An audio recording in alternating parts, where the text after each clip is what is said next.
histoire qui se répète pour l'Argentine. Pour la deuxième fois en 13 ans, le pays est en défaut de paiement.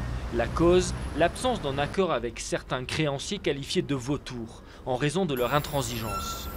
Le pays est en litige avec deux fonds spéculatifs, détenteurs d'une partie minime de la dette argentine provenant de la crise de 2001.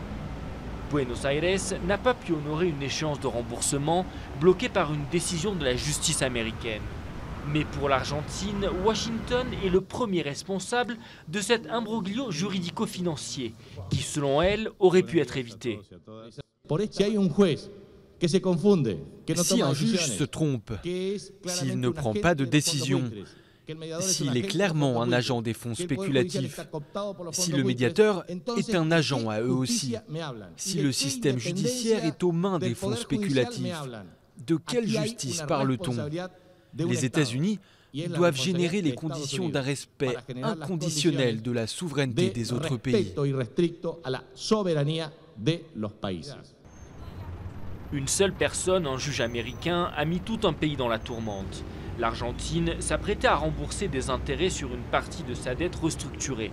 Mais le juge Tomás Griesa a bloqué ce paiement et estimé que le pays devait auparavant s'acquitter de 1,3 milliard de dollars dus aux deux fonds spéculatifs.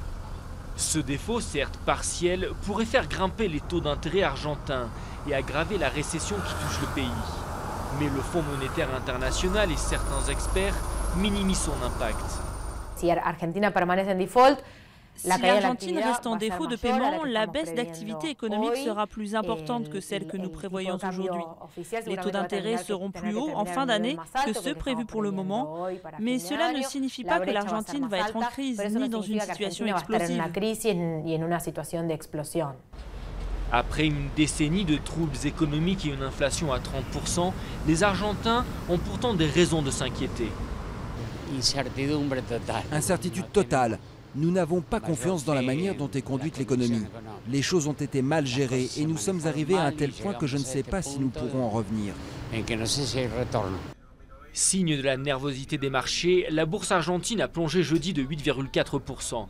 Mais tout ne semble pas perdu. Pour alléger la pression, des banques pourraient racheter une partie des dettes au fonds vautour.